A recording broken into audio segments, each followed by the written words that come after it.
ये कहानी एक ऐसी औरत के ऊपर आधारित है जो अपने साथ हुए 24 घंटे से पहले की सारी बातें भूल जाती है और इसी सिचुएशन का फायदा उठा के कुछ लोग इसके साथ फायदा उठाते हैं। आगे वो अपनी लाइफ में क्या करती है और वो इस समस्या से बाहर कैसे निकलेगी, वो हम आज की इस एक्सप्लेनेशन में देखने वाले हैं। आज मैं जिस मूवी को एक्सप्लेन करने वाला हूँ, इस मूवी का नाम है before I go to sleep और ये मूवी 2014 में रिलीज हुई थी। मूवी के स्टार्टिंग सीन में हम एक लड़का और एक लड़की को एक बेड पे सोया हुआ देखते हैं और उस लड़की का नाम क्रिस्टिन था। तभी वहाँ पे क्रिस्टिन की आंख खुलती है और हम लोग उसे काफी ज्यादा कंफ्यूज देख पाते हैं। क्रिस्टिन को वहाँ पे कुछ भी समझ नहीं आ रहा था कि उसके आसपास क्या चल रहा है और जो बंदा उसके साथ सोया था वो उसे भी नहीं जानती थी। जिसके बाद क्रिस्टिन बाथरूम में चली जाती है और वहाँ जाने के बाद उसे अपनी और उस बंदे की काफी सारी फोटोज मिलती है, जिसे देखने के बाद क्रिस्टिन काफी ज्यादा परेशान हो जाती है। वहाँ से बाहर निकलने के बाद क्रिस्टिन को वो बंदा अपना नाम वैन बताता है और वो क्रिस्टिन को ये भी बताता है कि मैं तुम्हारा हस्बैंड हूँ और उसके बाद वो उसे बताता है कि आज से करीबन 10 साल पहले तुम्हारा एक कार एक्सीडेंट हो गया था, जिसकी वजह से तुम्हारे सर में बहुत तगड़ी चोट लगी थी और इसके वजह से तुम अपनी याददाश्त खो देती हो।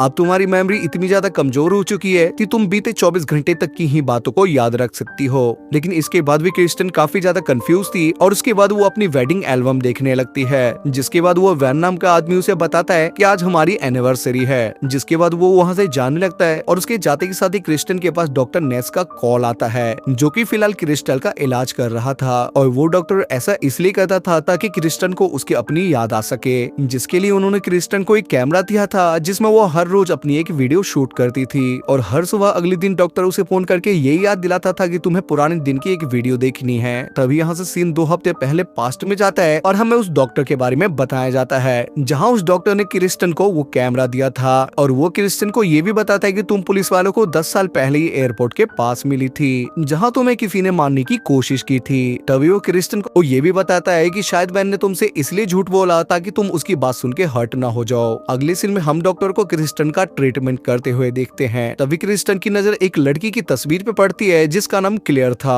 उसके बाद जब क्रिस्टन घर आती है तो वो वैन से क्लेयर के बारे में पूछती है। तब वैन क्रिस्टन को बताता है कि क्लेयर तुम्हारी एक बहुत अच्छी दोस्त है, लेकिन जब से तुम्हारी तबीयत खराब हुई है उसने तुमसे मिलना जुलना सब कुछ बंद कर दिया है। यहाँ क्रिस्टन को वैन की बातों पर बिल्कुल भी यकीन नहीं होता, जिस वजह से वो बाथरूम में जाके अपनी एक वीडियो रिकॉर्ड करती है जहां वो दीवार के पीछे क्लेयर की फोटो लगा देती है और वो वीडियो में रिकॉर्ड करती है कि मुझे वैन की बातों पे जरा भी यकीन नहीं है। कुछ देर बाद वैन बाथरूम में जाता है और वो वहां जाने के बाद क्लेयर की फोटो वहां से हटा देता है। अगले दिन डॉक्टर नेस क्रिस्टन को फिर से वो कैमरा चेक करने के लिए बोलता है, लेकिन जब क्रिस्टन उस वीडियो को देखती है तो वो क्लेयर की फोटो को चेक करने के लिए जाती है, लेकिन वहाँ पे उसे क्लेयर की फोटो नहीं मिलती, जिसकी वजह से वो चारों तरफ क्लेयर की फोटो को देखने लगती है। लेकिन काफी देर ढूंढने के बाद कुछ देर के बाद उसे वो फोटो मिल जाती है, लेकिन तभी उसे वहाँ पे एक और फोटो मिलती है जिसमें वो दिखती है कि वो प्रेग्नेंट है। तब उसे ये भी पता चलता है कि उसका एक बेटा भी है और ये देखने के बाद वो काफी ज्यादा परेशान होने लगती है। उसके बाद वो वैन के पास जाके उससे लड़ने लगती है और उससे पूछती है कि मेरा बेटा कहाँ है, जिसपे वैन उसे बताता है कि तुम्हारे बेटे का नाम एडम था, लेकिन 8 साल की उम्र में ही एक बीमारी होने की वजह से उसकी वहीं पे मौत हो गई थी। ये सब देखने के बाद क्रिस्टन अंदर ही अंदर टूट जाती है और बहुत ज्यादा दुखी होती है। रात को सोते समय क्रिस्टन को एक सपना आता है कि एक आदमी उसे मारने की कोशिश कर रहा है और वो बंदा बिल्कुल डॉक्टर नेस की तरह दिख रहा था।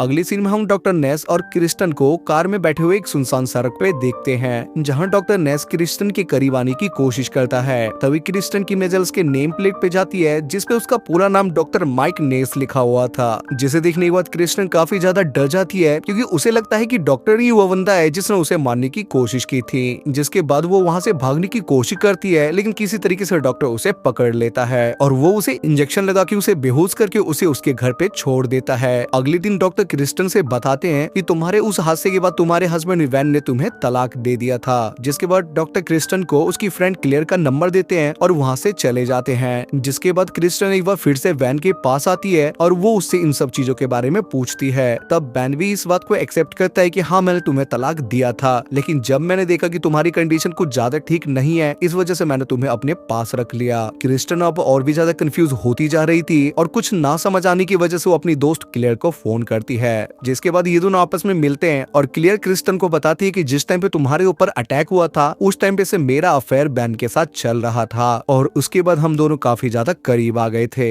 जिसके बाद वो क्रिस्टन को एक लेटर देती है और वो उससे बोलती है कि ये लेटर मुझे वैन ने तुम्हें देने के लिए बोला था। लेकिन जब क्रिस्टन उस लेटर को पढ़ती है तो उसमें लिखा था कि मैं तुमसे बहुत ज्यादा प्यार करता हूँ, लेकिन मुझे एडम के करियर को लेकर काफी ज्यादा चिंता है, इस वजह से मुझे तुमसे दूर रहना पड़ता है। इसके बाद हम क्रिस्टन को वैन से बात करते हुए देखते हैं, जहाँ वो उसे अपनी सारी सच्चाई बता देती है और वो उसे ये भी बताती है कि मैं कैमरे में वीडियो रिकॉर्ड करती हूँ और मेरा डॉक्टर ट्रीटमेंट कर रहा है। लेकिन वैन जैसे ही ये सारी बातें सुनता है तो वो क्रिस्टन को एक जोरदार चांटा मारता है, जिस वजह से वो काफी दुखी होने की वजह से क्लियर को फोन करके ये सारी बातें बता देती है। तब क्लियर क्रिस्टन से बोलती है कि तुम रुको, मैं वैन से बात करके तुमसे बात करती हूँ। उसके थोड़ी देर बाद क्लियर एक बार फिर से क्रिस्टन को फोन करती है और वो उसे बताती है कि मैंने वैन से अभी बात की थी और वैन ने मुझे ये बताया कि वैन तो तुमसे सालों से मिला ही नहीं है। लेकिन ये सुनने के बाद क्लियर और क्रिस्टन दोनों सोच में पड़ जाते हैं और वो यही सोच रहे थे कि अगर वैन ने सालों से क्रिस्टन को नहीं देखा तो इस वक्त जो क्रिस्टन के साथ रह रहा है वो बंदा कौन है। जिसके बाद क्रिस्टन वहाँ से भागने लगती है, लेकिन तभी वहाँ पे वैन आता है और वो क्रिस्टन को पकड़ लेता है। जिसके बाद हम इन दोनों को एक बार फिर से सोया हुआ देखते हैं और ये वही सीन है जिसे हमने मूवी के स्टार्टिंग सीन में देखा था और यहीं से ये मूवी यहाँ पे स्टार्ट होती है, जहाँ क्रिस्टन एक बार फिर से सो के उठती है और वो अपना कैमरा ढूंढने लगती है, जहाँ वो वीडियो देखती है और वो उस वीडियो में बोल रही है कि मैं वैन से बहुत ज्यादा प्यार करती हूँ। तभी क्रिस्टन के पास अचानक से वैन का कॉल आता है और वो उससे बोलता है कि आज हम साथ में घूमने के लिए जा रहे हैं। जिसके बाद वैन डॉक्टर नेस से मिलता है और वो उससे बोलता है कि तुम क्रिस्टन से दूर ही रहो।